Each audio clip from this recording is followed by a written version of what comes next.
Buenos días. La plática que hoy les voy a impartir se titula Hoy nos toca enseñar lo que no aprendimos. Esto es en palabras del doctor François Plovinaz, a quien rendimos homenaje en este 11º Encuentro Internacional de la Enseñanza al Cálculo. Y yo le agregué, y de una manera que no aprendimos. Quien les habla, Rosalvira Páez Murillo, profesora investigadora de la Universidad Autónoma de la Ciudad de México, egresada del programa de doctorado del Centro de Investigaciones y Estudios Avanzados del Instituto Politécnico Nacional, CINVESTA. Quiero agradecer al doctor Armando Cuevas, cofundador del Seminario Nacional de la Enseñanza al Cálculo, quien dio origen a estos encuentros, y a la doctora Magali Martínez, quienes son organizadores principales de este encuentro. Y quiero agradecer principalmente por hacerme partícipe de este homenaje al doctor François Plovinaz.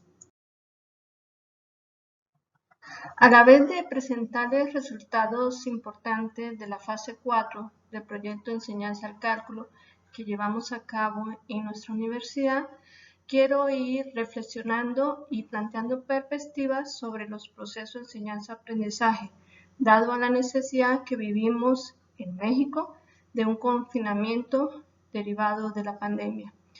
En lecturas actuales encontré que en 1665 y a 1666 la Universidad de Cambridge tuvo que cerrar y por lo tanto Isaac Newton tuvo que retirarse a reflexionar, y fue allí donde hizo sus mayores aportaciones. Los autores mencionan que en estos momentos de pandemia algunas personas tienen el lujo y el tiempo de reflexionar, mientras que otras están llamadas a actuar ante esta crisis. Yo diría que nosotros los profesores, investigadores, además de reflexionar, tenemos que actuar rápidamente porque es una necesidad de mudarnos de un aula de clase a un aula virtual, y tenemos que revisar estos procesos de enseñanza-aprendizaje.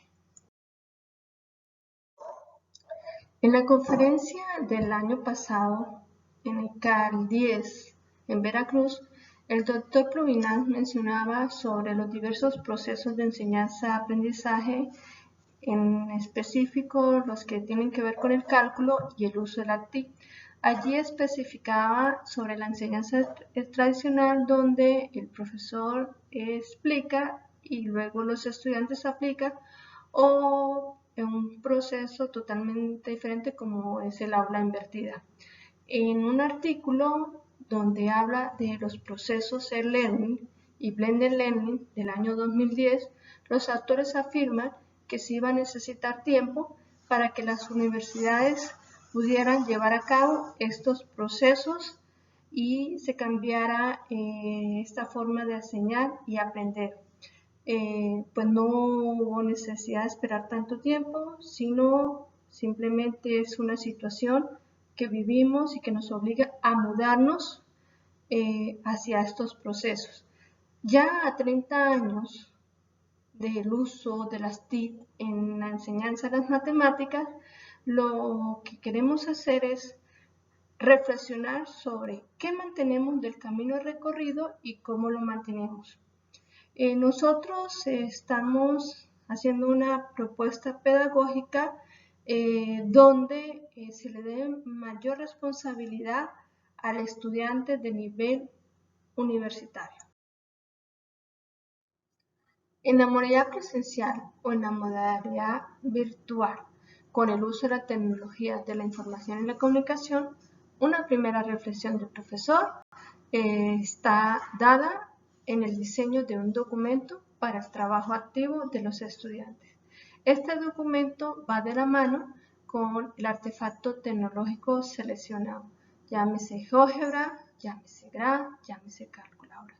Si bien es cierto que llevamos 30 años en que estamos usando la tecnología para la enseñanza-aprendizaje de las matemáticas, Es muy cierto que nosotros no aprendimos las matemáticas con apoyo de estos artefactos tecnológicos. Entonces, por eso de ahí donde decimos que hoy nos toca enseñar lo que no aprendimos. El documento que se debe diseñar para hacer uso de la TIC antes del aula de clase, nosotros hacemos una propuesta de un documento de exploración libre o un documento de exploración guiada.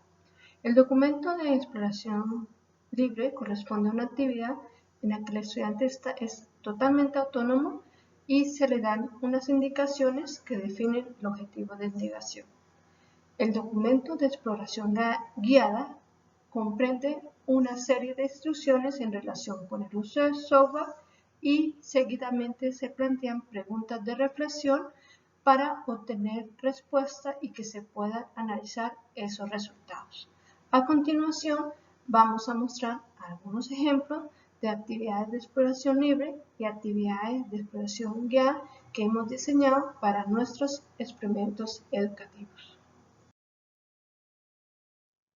Aquí presentamos un ejemplo de un documento de exploración libre en relación al concepto de recta tangente y el uso de GeoGebra.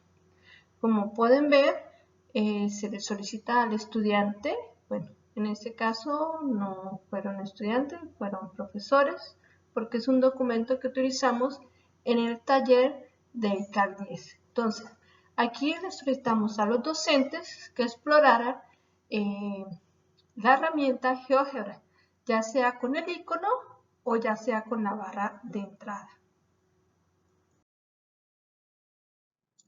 Aquí presentamos otra actividad de exploración libre, también utilizada con profesores, pero esta es para trabajar en pequeños equipos.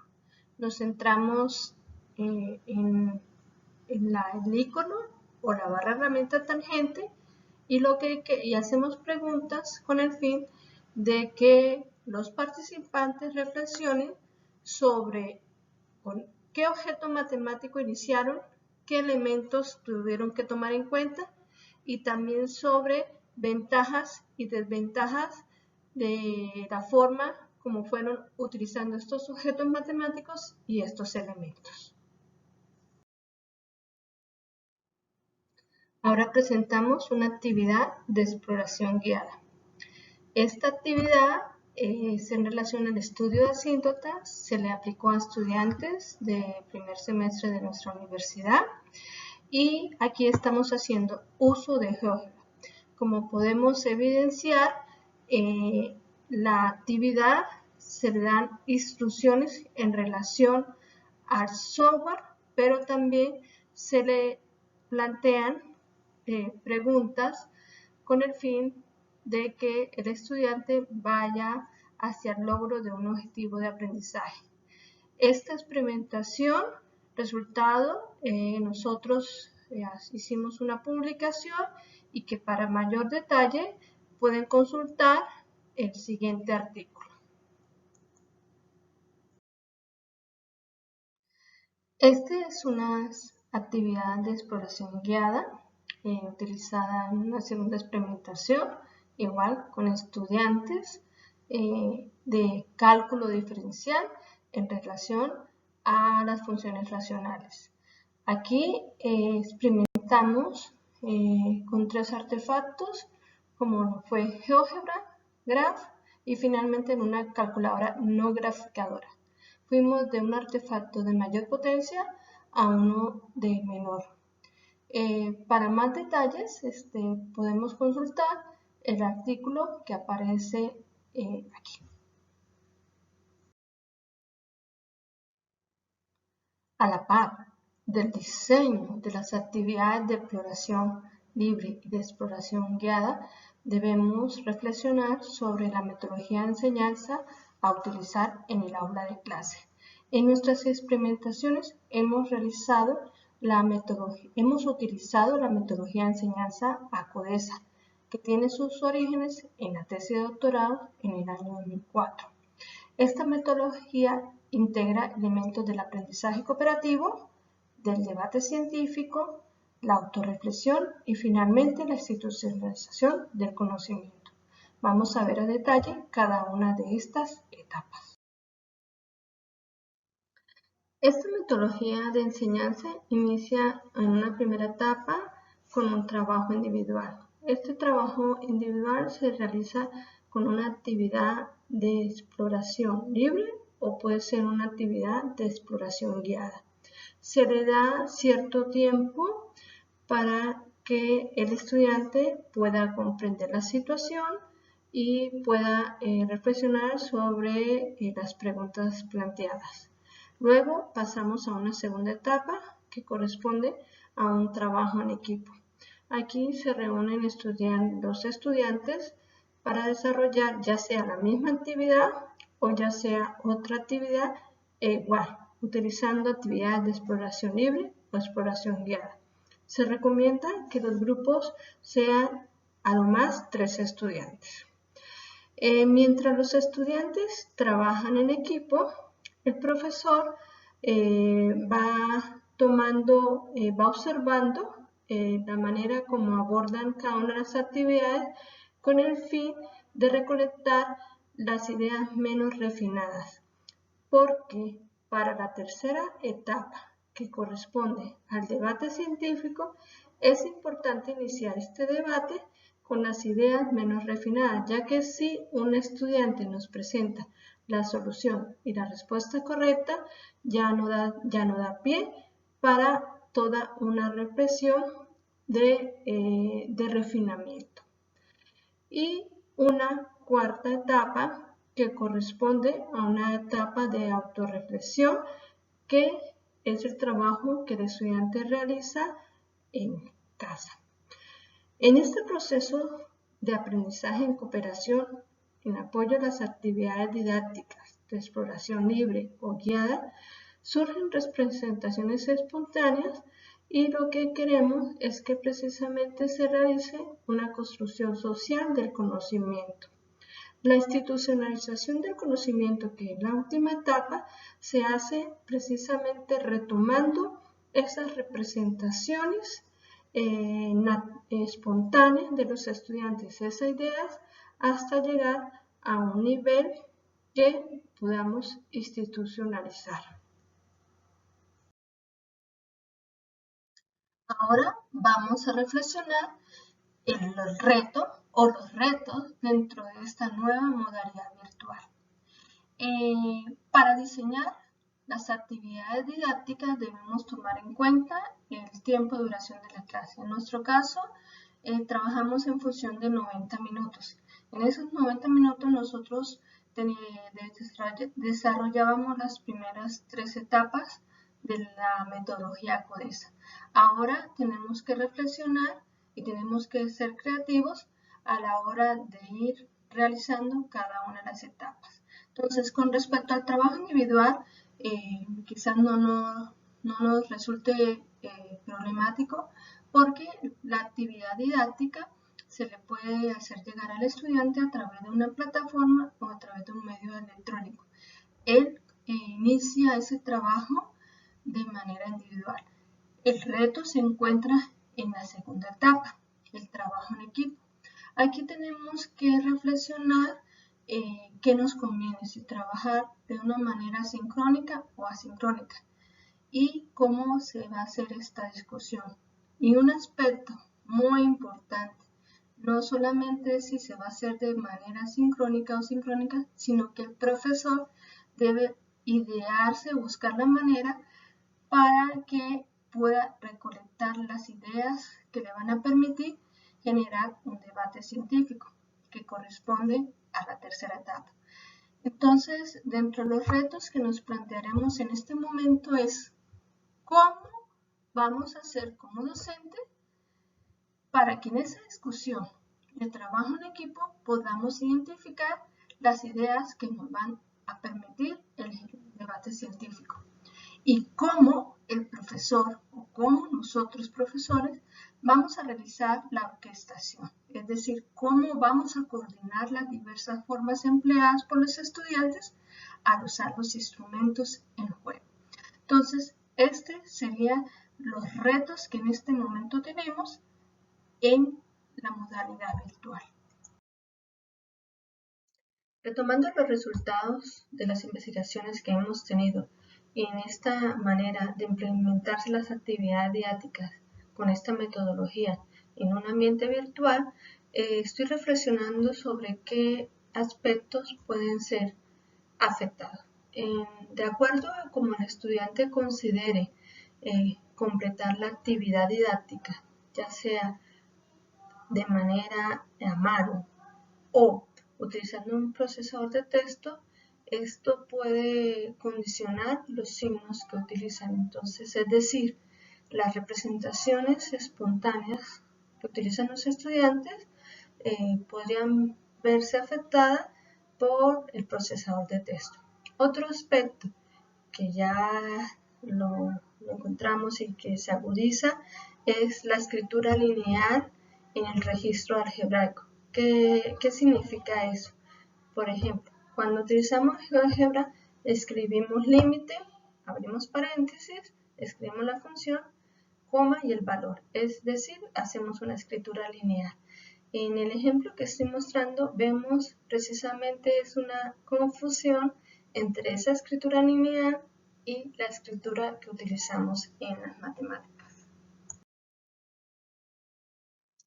En los resultados que hemos obtenido en nuestras investigaciones con el uso de actividades de exploración guiada en un ambiente ACODESA es que hemos podido promover en los estudiantes procesos relacionados con la visualización, con la construcción y con la prueba, que difícilmente en una enseñanza tradicional podemos activar la génesis instrumental.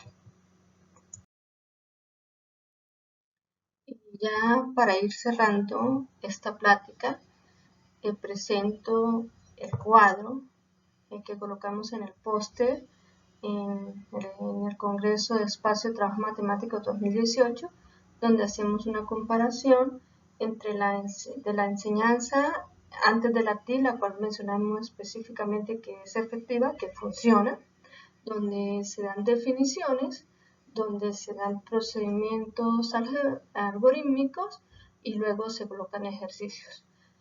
Y una columna que nosotros añadimos, que es cuando utilizamos precisamente actividades de exploración libre, actividades de exploración guiada en un ambiente ACODESA. Entonces colocamos estas actividades didácticas donde el estudiante explora, hace uso de diferentes software y luego a través de una discusión, de un refinamiento de ideas, se lleva a una institucionalización y a una evaluación final. Esto, dos columnas, esta comparación, este cuadro comparativo, lo hacemos en una modalidad presencial. Yo considero que nos corresponde hacer una tercera columna que nos va a indicar aspectos de la implementación en una modalidad virtual. Durante esta plática yo vine mencionando una palabra y corresponde a explorar, una palabra que le encantaba mucho al doctor Pruvinaz y como dice, vamos a explorar con la navaja suiza, así le decía el doctor Pruvinaz a GeoGebra, vamos a explorar con diferentes software, vamos a seguir haciendo experimentos educativos para llegar a aproximarnos a propuestas de enseñanza. La exploración continúa, pero debemos continuar sin nuestra brújula, el doctor Pruvinaz. En esta última diapositiva presento un homenaje que aparece en la Lettre Grecque en Francia, homenaje realizado por los colegas franceses, en la cual agradezco a la doctora Ana Mezquita que me invitó a participar. Es importante mencionar que el doctor François Plominaz conocía que el 11º Encuentro Internacional de la Enseñanza del Cálculo iba a ser en su honor. Y esta plática, que es precisamente para resaltar y agradecer toda la colaboración que el proyecto de enseñanza del cálculo de la Universidad Autónoma de la Ciudad de México recibió de parte del Dr. Pluminaz, quiero también que este homenaje sea extensivo a su esposa, Allende Pluminaz.